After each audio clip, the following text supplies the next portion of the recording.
The Countess Lydia Ivanovna had, as a very young and sentimental girl, been married to a wealthy man of high rank, an extremely good-natured, jovial, and extremely dissipated rake. 2 months after marriage her husband abandoned her, and her impassioned protestations of affection he met with a sarcasm and even hostility that people, knowing the Count's good heart, and seeing no defects in the sentimental Lydia, were at a loss to explain. Though they were divorced and lived apart, yet whenever the husband met the wife, he invariably behaved to her with the same malignant irony, the cause of which was incomprehensible. Countess Lydia Ivanovna had long given up being in love with her husband, but from that time she had never given up being in love with someone. She was in love with several people at once, both men and women. She had been in love with almost everyone who had been particularly distinguished in any way. She was in love with all the new princes and princesses who married into the imperial family. She had been in love with a high dignitary of the church, a vicar, and a parish priest. She had been in love with a journalist, 3 Slavophiles, with Komisarov, with a minister, a doctor, an English missionary, and Karenin.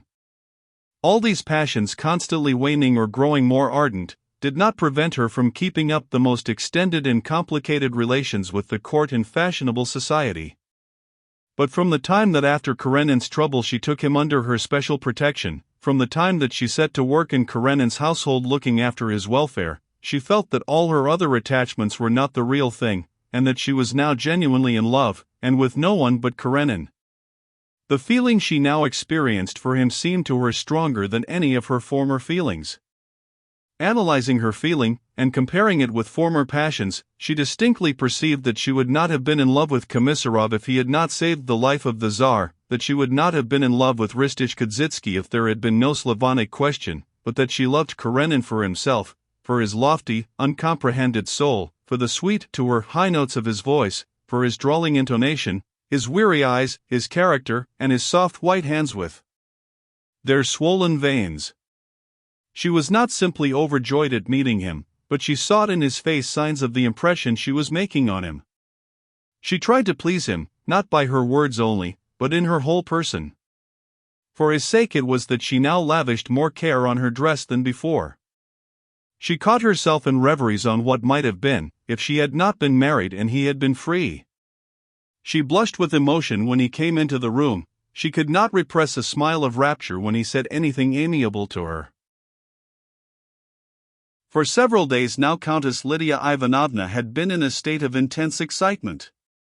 She had learned that Anna and Vronsky were in Petersburg.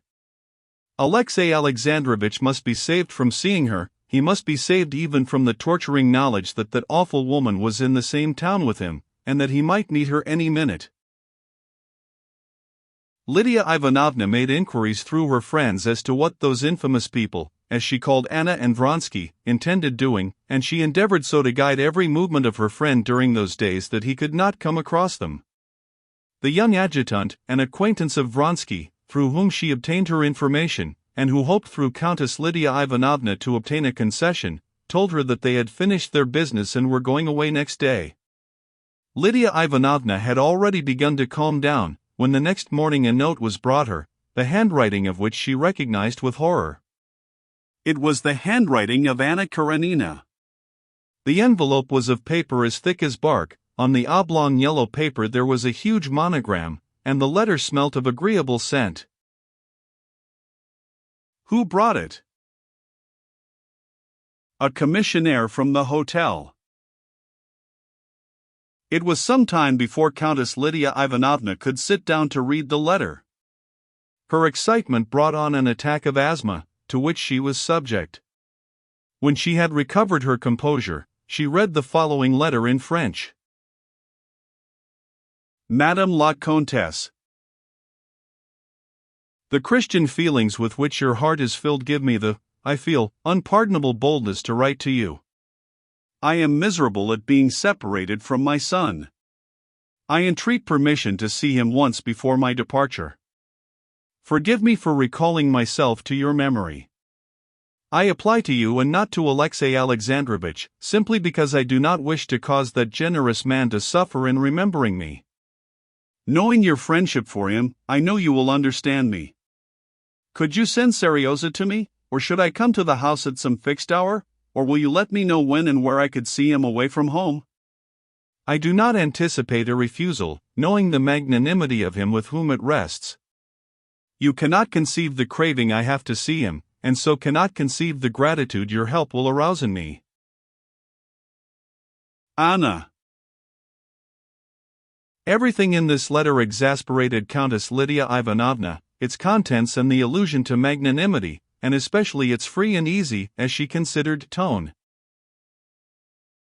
Say that there is no answer, said Countess Lydia Ivanovna, and immediately opening her blotting book, she wrote to Alexey Alexandrovitch that she hoped to see him at 1 o'clock at the levee.